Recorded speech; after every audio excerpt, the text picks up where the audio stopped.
Audi Actu sur Radio Victoire. Actualité, débat, intervention par téléphone. C'est tous les jours à partir de 7h. Sur la fréquence magique, la 96.3 FM. Audi Actu. Honorable Kessi Jean, encore une fois, bonjour. Bonjour, Joachim. Voilà, vous étiez hier à l'hôtel 2 février. S'agissait-il d'une reprise du dialogue inter-togolais ou bien c'était une rencontre juste pour vous permettre de vous exprimer par rapport à la feuille de route? Merci Joachim, encore une fois pour l'opportunité. En fait, c'était une reprise de contact du président de la commission de la CEDEAO, M. Jean-Claude Brou, avec les deux protagonistes de la crise. Et selon ses dires, ces travaux étaient consacrés au suivi et à l'évaluation de la mise en œuvre de la feuille de route. Donc, il a dit que c'est dans le cadre de la continuation de l'accompagnement du gouvernement et des acteurs politiques pour pouvoir réussir la mise en œuvre donc, de la feuille de route. Donc, c'est le premier pas qu'ils sont venus faire. Donc, ils ont pris contact.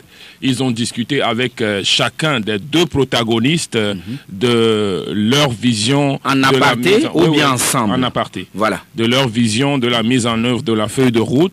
Et puis, ils vont, de ces travaux d'hier, en faire un rapport aux deux facilitateurs qui vont venir très rapidement dans le cadre du comité de suivi pour que on puisse ensemble progresser maintenant dans le dialogue et dans la mise en œuvre de la feuille de route. En tout cas, un mot qui est revenu, ou bien une phrase, une expression qui est revenue dans ses propos à chaque reprise, c'est chronogramme de mise en œuvre de la feuille de route. Chronogramme de mise en œuvre de la feuille de route. Et qu'est-ce qu'il voulait y mettre? Si on comprend ce qu'il dit par le chronogramme de la mise en œuvre, c'est simple, hein, c'est que il considère que nous devons ensemble nous entendre sur le déroulement de la mise en œuvre de tout ce qui est contenu dans la feuille de route. Donc voilà, est-ce que cela est synonyme du fait que le gouvernement ne prendra pas l'initiative et vous inviter sans pour autant solliciter le comité de suivi?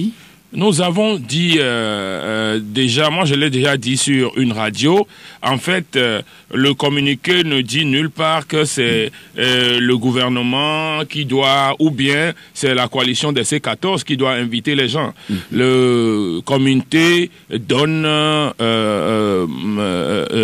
mission ou donne obligation au gouvernement et aux acteurs politiques. Donc ceux qui ont pris part au dialogue, donc la C14, en fait d'exécuter, c'est-à-dire que de participer à la mise en œuvre de la feuille de route et tout ça aidé par, ou bien accompagné, même piloté par les facilitateurs. Donc, vous savez bien que le mandat des facilitateurs a été renouvelé. Oui. À partir de cela, c'est vrai qu'il peut y avoir des passerelles entre nous, et je crois que les passerelles, il y en a déjà. Mais le cadre précis de la poursuite et de la mise en œuvre du dialogue, c'est les deux acteurs accompagnés ou en présence des facilitateurs ou du comité de suivi où il y a leurs représentants dedans. Donc, voilà, le cadre est simple, il ne faut pas aller chercher ailleurs, il ne faut pas... Et donc, les passerelles ont commencé déjà entre la coalition des 14 et le gouvernement, disons le parti UNIR? Naturellement, il y a des passerelles. Oui. Et vous discutez déjà de la feuille de route ou d'autres choses? Non, dans les passerelles, tout le monde réfléchit pour savoir, tout le monde envoie un petit mot à l'autre camp pour dire comment pouvons-nous faire pour aller vite. Vous aussi essayez d'avancer, les autres aussi essayez d'avancer. S'il y a des plaintes, s'il y a des contacts, on essaie de dire mais ceci que vous aussi vous faites, ce n'est pas bien, etc. Vous avez vu, j'ai vu Gildas hier à l'hôtel 2 février, vous avez vu les ministres approcher certains de la coalition où on dit souvent mais telle manifestation qui est passée ou tel meeting, la façon dont vous l'avez géré ne permet pas de progresser ensemble, ne permet pas de créer la confiance. C'est cela qu'on appelle donc les passerelles. Les petits mots là qu'on se dise mettent le climat pour qu'on puisse évoluer. Il faut savoir que le problème du Togo, le gros problème à la phase où on est arrivé là pour en faire le point, c'est la crise de confiance entre les Togolais. Il faut le dire, que c'est le gros problème. Donc, autrement dit, les gens de UNI ne vous inspirent pas confiance et vous également, la C14, vous n'inspirez pas confiance aux gens de UNI. C'est le problème qu'il y a. C'est le problème qu'il y a. Vous avez l'impression que dans tout ce que nous faisons, chacun est en train de guetter la façon de dribbler l'autre, la façon de piéger l'autre. Alors, les gens disent que la politique, c'est ça. Moi, je ne connais aucune définition qui dit que la politique, c'est ça. La politique, c'est la manière de régler les affaires de la cité. Je ne connais pas autre chose. Donc, et maintenant, on ne peut pas évoluer comme ça. Il faut un minimum de confiance, de comportement. C'est ce qu'on appelle en politique les concessions de forme. Les concessions de forme, c'est la façon dont vous vous comportez, vous les acteurs politiques, les protagonistes les uns envers les autres. Ça ne veut pas dire que sur le fond, il n'y a pas de grande divergence entre vous. Alors, par rapport au comité de suivi, la coalition, il sera représentée? Non, en fait, oui, je vais revenir sur ce sujet. Je ne sais pas si c'est vous ou quelqu'un... vous avez reçu quelqu'un sur vos médias hier, je crois que ça doit être hier. Vous avez reçu un acteur sur ces médias qui disait que un document paraphé, ce n'est pas ça le document principal. Mais je lui avais dit, c'est le document que moi aussi j'ai téléchargé sur le site. Oui, moi j'ai en main le document paraphé. Alors je ne sais pas comment un document non paraphé peut faire office de vrai plus qu'un document qui est paraphé. Donc, moi, j'ai le document paraphé devant moi et c'est pour ça qu'on fait effectivement les paraphes. Et ce document, vous l'avez où? Où l'avez-vous obtenu? Ce document, nous l'avons eu de la CEDEAO. Nous avons demandé à avoir le document paraphé. Et c'est ce que mon et nous l'avons eu de la CEDEAO. Alors, la précision que je voulais apporter, c'est que le document non paraphé et le document paraphé ont une différence essentielle. C'est que le document non paraphé, lu à la hâte en PDF à la fin du sommet, dans le comité de suivi, il y a le gouvernement et la coalition des 14. Dans le document paraphé, donc, qui a été remis au lendemain, recorrigé, retouché, remis au lendemain, le comité de suivi, il n'y a plus les acteurs politiques nationaux dedans. Alors, quand Jean-Claude Brou était venu hier, dans sa présentation des points, il a présenté le point 46, il n'y a pas le Togo et les nationaux dedans.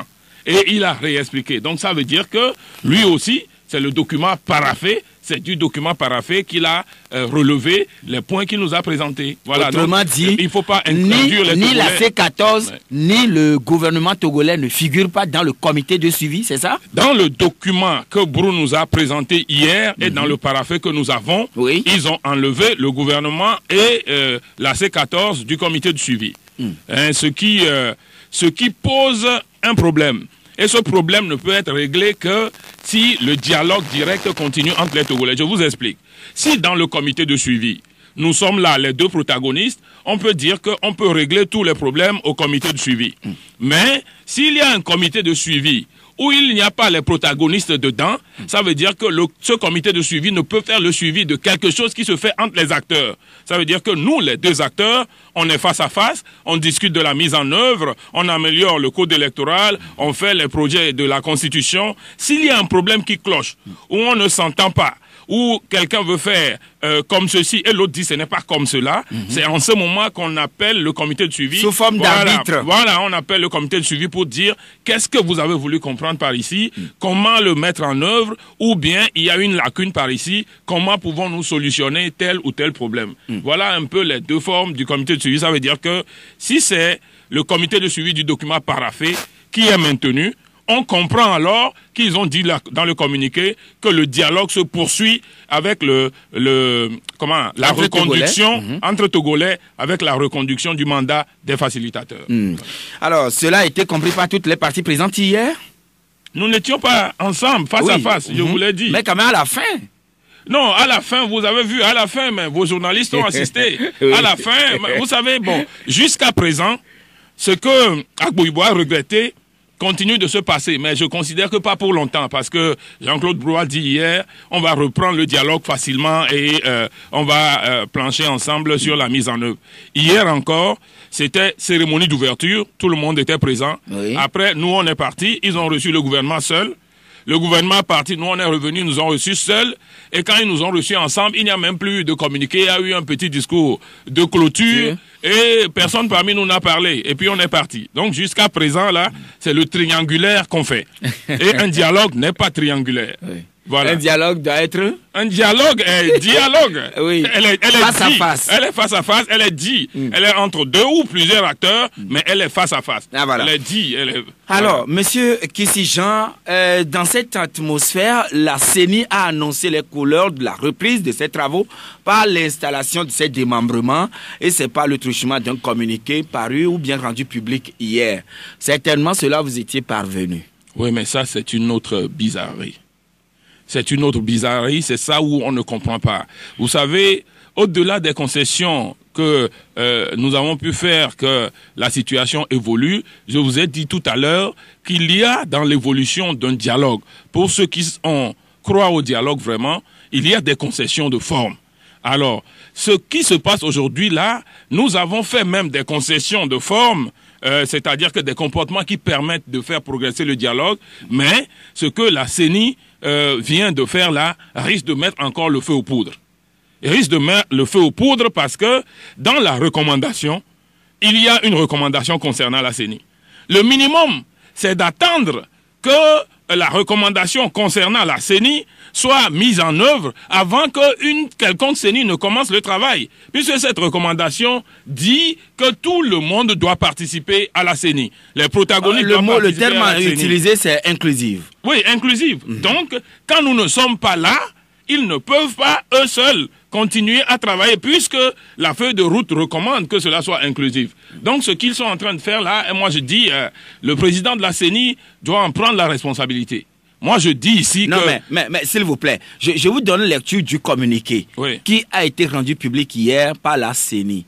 On dit, la Commission électorale nationale indépendante se félicite de ce que le 53e sommet ordinaire des chefs d'État et de gouvernement de la CEDEAO, tenu à Lomé le 31 juillet, a abordé la situation sociopolitique au Togo, notamment l'exhortation à procéder à la révision intégrale du fichier électoral en vue de l'organisation le 20 décembre 2018 des élections législatives. Poursuivant, la CENI dit tout dans le communiqué, la CENI va s'atteler à mettre en œuvre toutes les dispositions pour remplir sa mission d'organisation et de supervision des consultations électorales dans le respect de la Constitution et du Code électoral. À cet effet, la CENI a repris ses activités en vue de l'installation de ces démembrements et de la préparation du recensement des électeurs pour disposer d'un nouveau fichier électoral. Et bon, à la fin, la CENI salue l'instruction donnée par les chefs d'État et de gouvernement de la CEDEAO à la commission de la CEDEAO pour l'appui et l'expertise technique dans l'organisation et le déroulement des prochaines élections. Elle invite, maintenant elle conclut, la CENI conclut, elle invite les parties prenantes et l'ensemble de la classe politique togolaise à œuvrer à la réussite du processus électoral dans un esprit d'équité et de transparence. Et c'est signé par professeur Kojona Kadanga. Oui, vous-même, ce que vous avez lu là. Ce que vous avez lu là, de manière simple. Il dit, la CENI a repris ses activités. Oui. Quelle CENI a repris ses activités? C'est la CENI inclusive qui a reçu ses activités? Moi, je n'ai pas envie qu'on perde le temps sur un certain nombre de choses. Et vous, les journalistes aussi, aidez le pays. Parce que j'ai l'impression que cette bavure de la CENI est une façon de nous dérober du sujet principal pour nous amener, on va parler encore 2-3 semaines de la CENI. Si quelqu'un m'appelle encore pour parler de ce truc de la CENI là, moi je ne viendrai pas. Parce qu'il y a des sujets plus importants. Quelle CENI a repris les activités? Où est-ce que le communiqué a dit ce truc de machin reprenne ses activités et que c'est... Où est-ce que c'est dit là-dedans? Le communiqué dit la conférence invite le gouvernement et les acteurs, point 38, et les acteurs politiques à œuvrer en vue de l'adoption des réformes constitutionnelles en prenant en compte, entre autres, les points suivants. Donc, les réformes constitutionnelles et tout ça, c'est dans ça que s'inscrit la CENI. Vous continuez, c'est l'énoncé du point. Et au point D, maintenant, ils disent le renforcement du processus électoral, en particulier le fonctionnement effectif avec une participation inclusive de l'ensemble des acteurs de la CENI. Ça veut dire que la CENI fait partie des réformes et que c'est une CENI incluant l'ensemble des acteurs qui peut reprendre le travail. Le truc de Kojona que vous appelez là, c'est ensemble des acteurs. Mais Joachim, permettez aux Togolais... permettez aux Togolais... C'est un communiqué sorti et moi, je dois quand même vous demander si, telle la manière dont vous aussi vous avez accueilli le communiqué. Oui, mais permettez aux Togolais de discuter des choses importantes. Posez-moi des questions, s'il vous plaît, sur des choses importantes. Oui. Donc, ce que fait la CENI, non, ce que je veux dire cela ne vous concerne pas? Non, ce que je veux dire tout simplement, c'est que chaque acteur qui pose des actes est responsable aujourd'hui ou demain de ces actes. Moi, je dis, c'est pour ça que je dis désormais, il faut que les militaires et les policiers laissent les politiciens faire leurs choses. Que des gens ne jettent pas de l'huile sur le feu, mais qu'après, les militaires, des policiers se mettent à leur service. Et demain, on va dire à ces pays, on va dire ici que c'est les militaires qui ont blessé les gens, c'est les policiers qui ont blessé les gens, alors que c'est des civils qui ont causé les problèmes. Si ce n'est pas un problème militaire et policiers, laissez-nous politiques régler nos problèmes. Si UNIR et coalition ont des problèmes, à partir du moment où ça demeure des problèmes politiques, qu'on ne vous utilise pas. C'est parce que ces gens-là, présidents d'institutions de Manchin, savent qu'ils peuvent vous utiliser, vous les forces de l'ordre, pour aller faire des choses qu'ils prennent ces genres d'initiatives. Alors que le code pénal nouveau que nous avons voté dit que lorsqu'on va exécuter un ordre, c'est celui qui a exécuté l'ordre qui est le principal et non celui qui a causé l'ordre. Et moi je dis, dans toute situation, il faut en chercher la source. C'est celui qui a causé la chose. Il ne faut pas que demain, ce soit le ministre Yark qui vienne se justifier parce que sur certaines choses, lui-même ne comprend pas comment ça s'est passé. Non. Si c'est le monsieur Kojona qui pose le problème au Togo, demain, il faut que ce soit ce monsieur Kojona-là qui réponde. Il ne faut pas qu'il vienne dire que l'ordre m'a été donné de quelque part, parce que c'est une personne intelligente aussi qu'on a mis là-bas. Nous avons connu des cas. Madame Awanana, elle a fait une tournée dans le pays. Qu'est-ce que les gens lui ont reproché pendant toutes ces années? Les gens lui ont reproché 98. Ou bien c'est pas ce qu'on lui a reproché, mais qui savait qu'est-ce qui s'est passé en 1998. Voilà, 98. Qui savait qu'on pouvait lui reprocher ça des années après être passé à la cour de la CEDEAO, etc. Madame Aguiga, qu'est-ce que les gens lui ont reproché? Ce que vous faites aujourd'hui vous poursuivra demain. Alors moi je dis, il faut que chacun en soit responsable. Ah oui, donc, et c'est pourquoi la CEDEAO vous a invité, que cette organisation de la société civile, parti politique, toute institution, que vous puissiez savoir, raison garder et que vous contribuez à l'apaisement dans le pays. C'est ce que je dis. C'est ce que moi je dis. Que oui, mais si vous nous avez on vous flanque à la figure, que la CENI, vu le temps, qui doit véritablement, en tout cas qui est contre vous, c'est-à-dire les champs de 20 décembre 2018, doit aller plus vite pour que techniquement vous répondiez à ce rendez-vous. Nous avons posé la question au président de la commission hier, que vous avez vu dans son discours d'ouverture, oui. Il a dit que le comité de suivi va revenir d'ici la fin du mois. Oui. Nous lui avons posé la question hier, ils ont dit d'ici la fin du mois. Pendant ce temps-là, d'ici la fin du mois, qu'allons-nous faire les protagonistes? On va croiser le bras derrière le dos et les attendre. Et si pendant ce temps-là, le gouvernement pose un acte unilatéral, qu'est-ce que nous allons faire? Nous marchons ou bien nous allons les saisir? Nous leur avons posé la question hier. Et le président Brou nous a répondu, s'il a dit d'ici la fin du mois, c'est parce qu'il n'a pas encore une date en tête. Qu'ils vont revenir très rapidement. Et dans son discours de clôture maintenant, il a repris le fait qu'ils vont revenir très rapidement. Donc, même dans les discussions, il a dit ça peut être la semaine prochaine, à partir de ce moment-là. Pourquoi ils vont encore prendre des actes unilatéraux? Pourquoi cette provocation? Provocation? Moi, je vous ai dit, Joachim, oui. Fermez la page là de cet acte qui a été posé hier. Non, c'est pas vous qui nous guidez ici, mais nous avons le choix de vous poser aussi des questions. Moi, je souhaite me concentrer. Ma liberté, c'est aussi de parler des choses qui sont importantes pour les Togolais et qui permettent de maintenir le climat que nous avons pu créer aujourd'hui avec les concessions de forme et de comportement que nous avons. Mais la tenue de l'élection le 20 décembre 2018, vous en avez débattu hier également avec M. Brou? Oui, lui, c'est une date indicative qu'il a en tête, mais on n'a pas débattu si c'est tenable ou si ce n'est pas tenable. Il parle de chronogramme de mise en œuvre de la feuille de route. Et si le chronogramme de mise en œuvre de la feuille de route permet de faire les choses à cette date-là, on verra. Si dans au niveau de la discussion... coalition, quelles sont les conditions que vous attendez ou vous escomptez avoir avant que les élections ne puissent se tenir dans le pays? Puisque Jean-Pierre Fabre, à l'écouter tout à l'heure, il parlait de découpage électoral. Oui, c'est une question importante, entre autres. Vous savez, dans une république, il est inacceptable que des gens, il y ait 100 000 personnes pour voter un député, et vous avez dans d'autres zones où 7 000 personnes ont voté un député. Monsieur Agba a justifié ça la dernière fois ici même. Mais il n'y a pas de justification. Vous croyez que parler, c'est justifier? On peut justifier l'injustifiable? De toute façon, il a répondu à ma question. Oui, mais c'est-à-dire que vous savez ce qu'on appelle justification, non? Chacun peut... Les gens ont commis des crimes, ils ont justifié. Est-ce que dans la volonté humaine, dans la préance, dans la logique humaine, c'est une justification? Qu'est-ce qui justifie que 100 000 personnes... Je suis d'accord que dans un découpage, on tient compte en premier lieu de la démographie, faire en sorte qu'on donne l'impression aux Togolais que tous les Togolais sont égaux suivant l'article 5 de la Constitution, mais que sur un certain nombre de sujets, la densité puisse intervenir.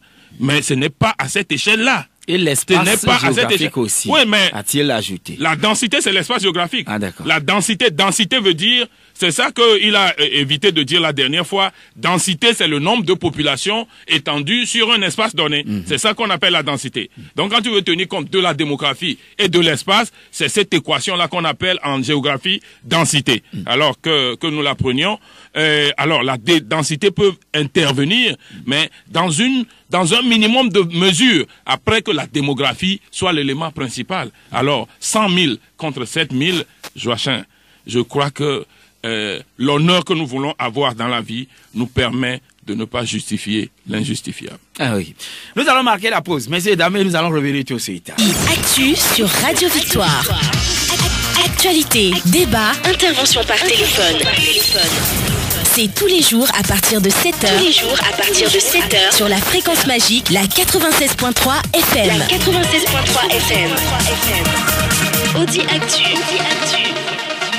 Retour donc en studio, messieurs et dames, avec notre invité, monsieur Kissi-Jean, qui nous vient du CAR, également le parti, également membre de la coalition des 14. Alors, monsieur Kissi-Jean, hier quand vous étiez face au président Jean-Claude Brou de la commission de la CEDEAO, vous lui avez fait comprendre ce qui se passe au niveau de la feuille de route, notamment en matière d'insuffisance, puisque dans le communiqué sorti par la coalition, vous avez parlé et d'insuffisance et d'imprécision.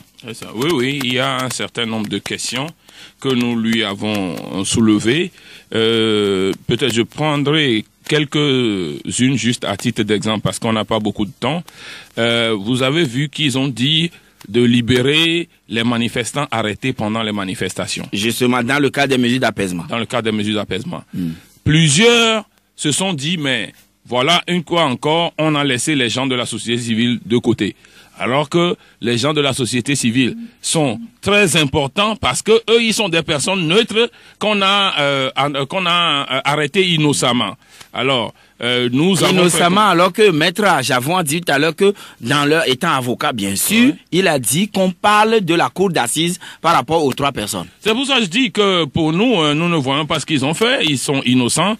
Maintenant, la question, c'est est-ce que ce qui a été énoncé là les prend en compte? Alors, nous comprenons que ces gens ont été envoyés, les gens de Numbweke, parce qu'ils distribuent de l'eau pendant les manifestations. Et que M. Asiba Johnson a publié un rapport concernant les manifestations. En fait, tout cela sont pris en compte en fait dans l'esprit par le sujet. Il faut que de manière expressive, on puisse leur clarifier pour que les organisations de la société civile sachent que tout le monde est pris en compte dedans. L'une des secondes questions que nous avons posées, nous l'avons dit tout à l'heure, c'est la question du découpage. La troisième question que nous avons posée, qui est une question plus importante que tout ce que nous disons, c'est la question des élections locales. Parce que les élections locales? Oui. Les élections locales sont dans la Constitution, je crois, article 144, ou je ne me rappelle plus exactement. Les élections locales sont dans la Constitution. À partir du moment où c'est dans la Constitution, c'est aussi un délai constitutionnel. Donc, c'est les locales qui sont rentrées dans la non-constitutionnalité parce que, depuis, on n'a pas organisé des élections et aucune disposition ne prévoit que les délégations spéciales fassent plus de 6 mois x 2. Donc, s'il y a une une instance qui est anticonstitutionnelle dans le pays, c'est les locales, c'est les mairies, c'est les conseillers et non les députés. Parce que les députés, la Constitution dit, si une autre assemblée n'est pas élue, ils continuent. La même disposition qui dit que leur mandat est de 5 ans, c'est la même disposition qui dit que leur mission continue pendant que donc leur mission continue pleinement. C'est la même disposition. Jusqu'à ce que deux nouveaux députés soient élus. Ça peut faire 2 ans. À partir du moment où c'est la même disposition qui leur dit vous avez 5 ans et vous continuez jusqu'à ce que les autres députés soient élus, ça peut faire 2 ans. Aucune disposition ne vient dire le contraire. Alors que les délégués spéciaux qui sont aujourd'hui sont anticonstitutionnels et normalement ne peuvent plus gérer notre pays. En principe, donc, ils devaient faire 6 mois fois 2. Fois 2. Disons et 1 an. C'est fini. Donc ils sont ça va être 30 ans. Voilà, ils sont anticonstitutionnels depuis. Donc le premier délai constitutionnel à respecter, c'est les élections locales. Oui, et pourquoi la Cour constitutionnelle ne s'est jamais prononcée sur ce cas? Mais récemment, elle vous a quand même invité à revoir quoi, parce que votre délai tire à sa fin. C'est votre Cour constitutionnelle, c'est la Cour constitutionnelle des démocrates. C'est la Cour constitutionnelle de tout le Togo, pas à moi. Ah bon, vous êtes sûr? À vous également. Vous êtes sûr? Vous êtes sûr que les Togolais se sentent représentés par cette Cour constitutionnelle-là? Joachim, je vous ai dit aujourd'hui déjà, posez-moi des questions. Ah oui. Alors, M. Kissija, donc en dehors de ces insuffisances, vous avez touché quel autre point?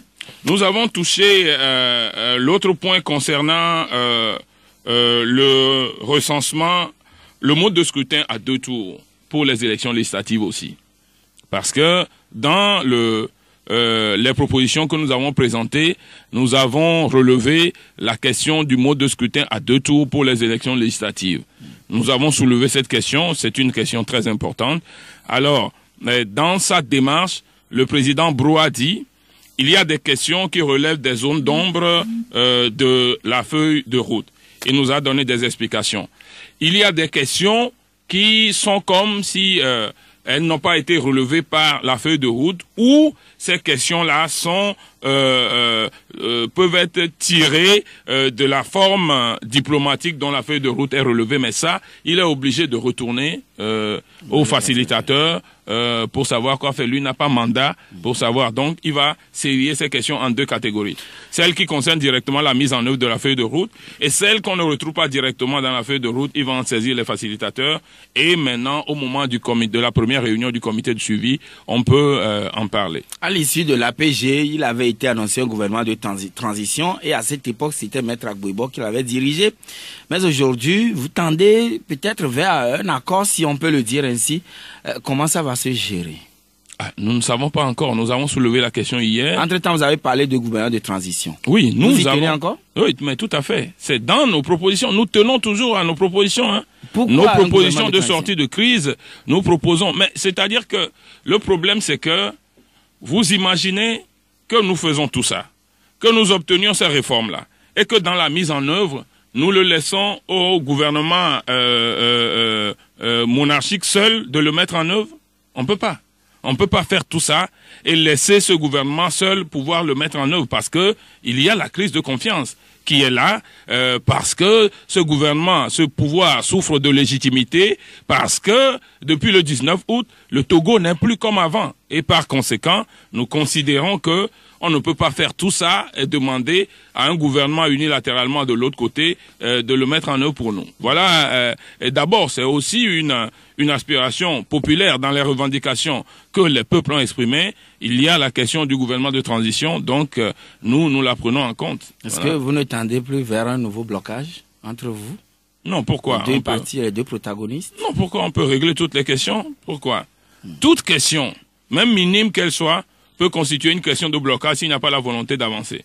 Mais il n'y a pas de question majeure qui puisse constituer un blocage lorsque nous avons la volonté d'avancer. Si demain ou aujourd'hui même, on vous demande d'envoyer les éléments ou disons les personnes ressources de la coalition pour recomposer la Cour constitutionnelle, vous les avez déjà à disposition?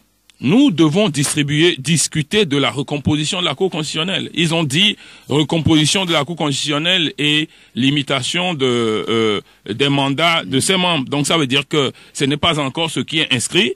Il faut en discuter. La question du fonctionnement de la Cour constitutionnelle aussi fait partie des insuffisances que nous avons relevées. Mais nous avons aussi dit hier que les réformes à faire ne se limitent pas à la Cour constitutionnelle et à la CENI, que les réformes à faire doivent aussi toucher la HAC. Vous oubliez que la HAC est là, les réformes doivent toucher la CNDH et d'autres instances qui sont là. Donc, il s'agit d'un déverrouillage total des institutions dont nous avons besoin. Donc, finalement, vous demandez à la CEDEAO de revoir la feuille de route?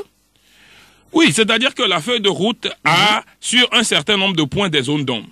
Alors, ces zones d'ombre qui permettent d'améliorer le climat, qui permettent de créer la confiance, pour qu'on puisse avoir des élections dans la transparence, pour qu'on puisse avoir l'apaisement, pour qu'on puisse régler définitivement la crise. Je crois que personne ne peut décider de le mettre de côté. Voilà. Il semble que vous cherchez à rencontrer coûte que coûte le président Buhari. Pourquoi faire? Mais qui a dit ça? Alors, M. Kissi-Jean, une autre information qui fait état d'huile dans le monde maintenant. Madame Simone Gbagbo, l'ex-première dame, depuis hier, est chez elle à la maison. Un acte posé par le président Alassane Dramane Ouattara, sous pression ou bien carrément, il a fait de bonne volonté pour apaiser le pays. C'est vrai qu'il y a aussi tout un tas de pression, hein, surtout sur les questions d'évolution économique dans ce pays, les questions de réconciliation dans ce pays. Les gens travaillent ardemment, il y a de la pression. Maintenant, c'est l'acte qu'il faut juger. Je dis, on peut pour l'instant pousser un ouf pour l'acte qui a été posé, mais pour moi... En amnistiant 800 détenus. En amnistiant 800 tout un détenus, village quelque part. Oui, mais pour moi, en fait, ce qui aurait été mieux pour moi, c'est qu'il y ait en Côte d'Ivoire une justice, pas une justice des vainqueurs. Parce que, vous savez, les gens essayent de tromper les gens, de changer l'histoire. Moi, je ne suis pas dans cette dynamique. La crise ivoirienne s'est passée parce qu'en 2002, un gouvernement démocratiquement élu a été attaqué par des forces. C'est la source. Quand vous oubliez la source, vous ne réglez pas le problème. À partir de ce moment, on ne peut pas aller juger seulement ceux qui sont en place et qu'on est venu attaquer par les armes et que ceux qui ont attaqué par les armes, finalement, on va dire que c'est eux seuls. Là, c'est une justice des vainqueurs. Oui, mais donc c'est pour ça que la question maintenant, justice est en train d'être faite, alors. Oui, en fait, la justice aurait dû être équitable. C'est pour ça, vous savez, moi je considère même que cette question d'amnistie et de grâce ne peuvent pas être prises par un président de la République, mais par une assemblée à une majorité qualifiée. C'est-à-dire que qu'il y ait des événements judiciaires, qu'il y ait même mort d'homme, et que ce soit un homme, un seul, qui par sa volonté, parce qu'il est président de la République, peut prendre une décision, dire que celui-ci est libre, etc. Je considère que c'est anti-républicain. Pour moi, c'est que les représentants du peuple, à une majorité... Qui ont été mandatés voilà, par la population. quand le président demande qu'on ne peut pas gracier tel ou tel ou tel, pour moi, il doit amener le dossier devant l'Assemblée. Et l'Assemblée, au moins aux 2/3, va dire, on sait que c'est le peuple dans toute sa représentation qui a décidé de gracier les gens et non la décision d'un homme qui a rêvé la nuit. Mais quand même, un chef, c'est un chef. Et parfois, il lui revient le dernier mot par moment. Oui, mais Joachim, un chef est-il un dieu ou un humain qui est failli? Quand même. D'accord, vous avez répondu à votre propre question. Monsieur Kissi-Jean, voilà, l'opposition a toujours attendu Monsieur Joseph Kabila de se prononcer, même la communauté internationale.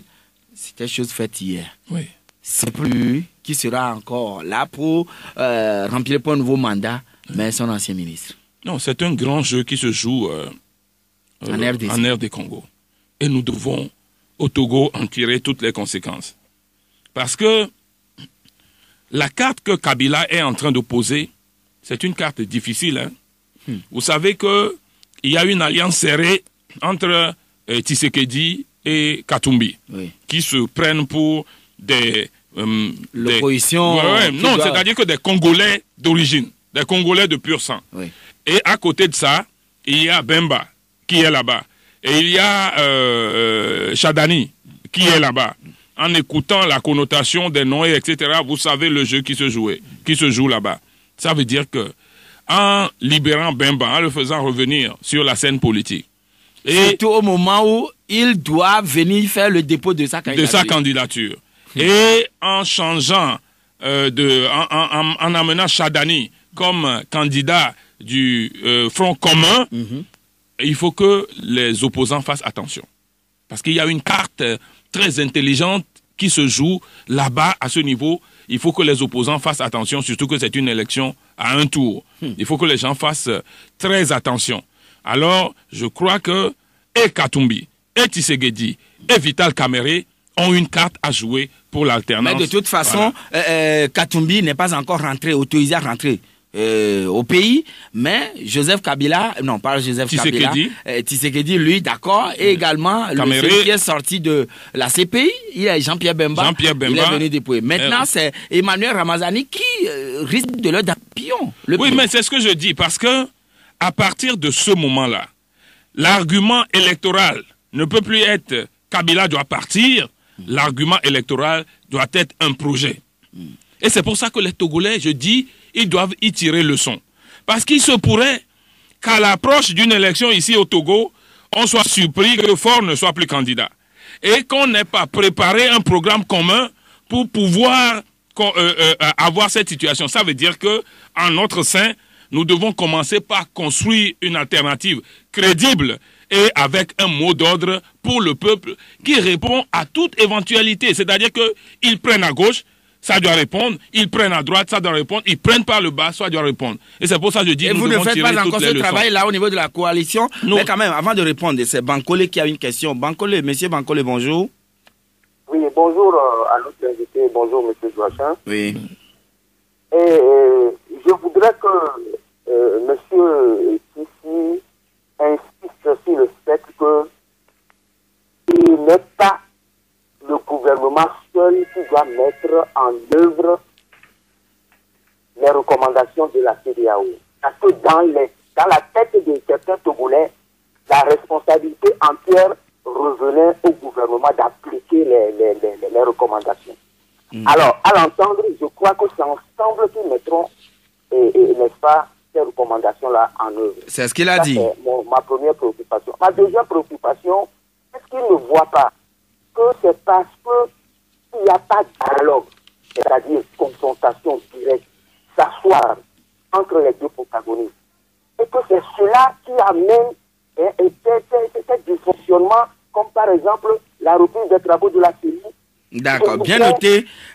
Cher ami Bankole, bien noté pour vous, puisqu'il y a d'autres également qui attendent. Commis, bonjour. Monsieur Joachim, bonjour. Oui. Beaucoup de choses se passent autour de nous. Et nous, on ne bouge pas. Pourquoi? C'est la question que j'aimerais poser à M. Jean Kissi. Et beaucoup de choses comme, par exemple? La réconciliation a bougé en Côte d'Ivoire. La réconciliation a échoué au Togo. L'alternance se jouera encore bientôt en Côte d'Ivoire en 2020. Ça tarde à venir ici. C'est bien dit que nous sommes assis sur une constitution à mandat illimité. Mais consciencieusement, on peut dire que moi, c'est moi, et je peux faire deux et quitter. D'accord. Au Togo, on ne bouge pas. Merci, cher ami. Beaucoup de choses bougent, notamment en Côte d'Ivoire et tout de nous, mais c'est comme si le Togo est toujours la traîne. Non, vous avez raison, hein, il a totalement raison. Nous avons toujours dit ici que ça fait longtemps que, après la Gambie, le Togo est le seul pays de la sous-région à vivre encore une monarchie, un pouvoir qui se transmet de père en fils par des soldats qui se sont mis au garde à vous pour le fils, et ça a continué. Donc ça, ce n'est pas une bonne image pour notre pays.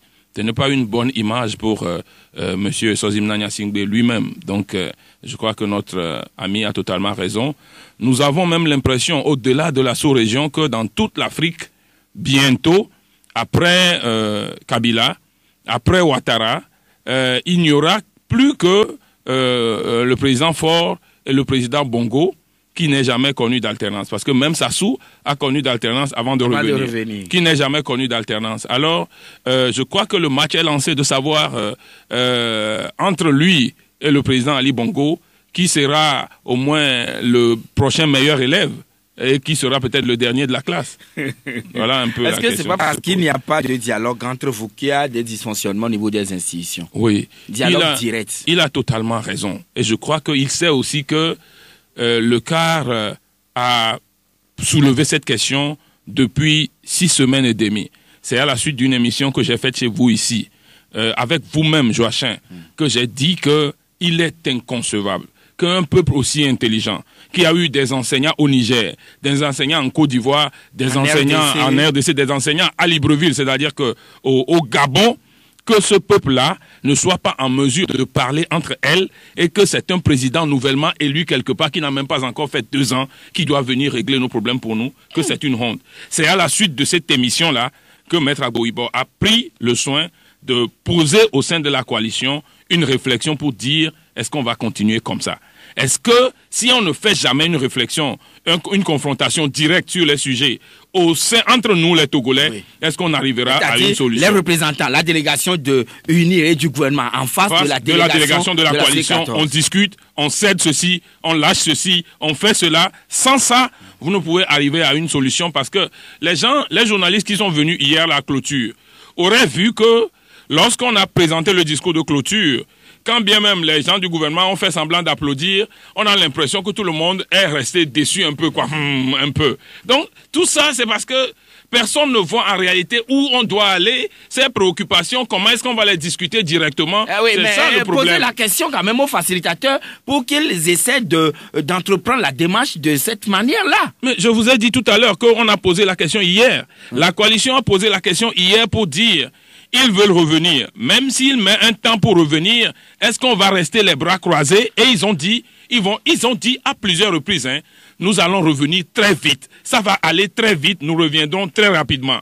Et je lui ai fait remarquer, si le gouvernement prenait des actes unilatéraux, qu'est-ce qu'on fait? Je faisais référence à une note, par exemple, du ministre Boukpessi, qui la dernière fois a voulu inviter la coalition à réduire le dialogue à son cabinet.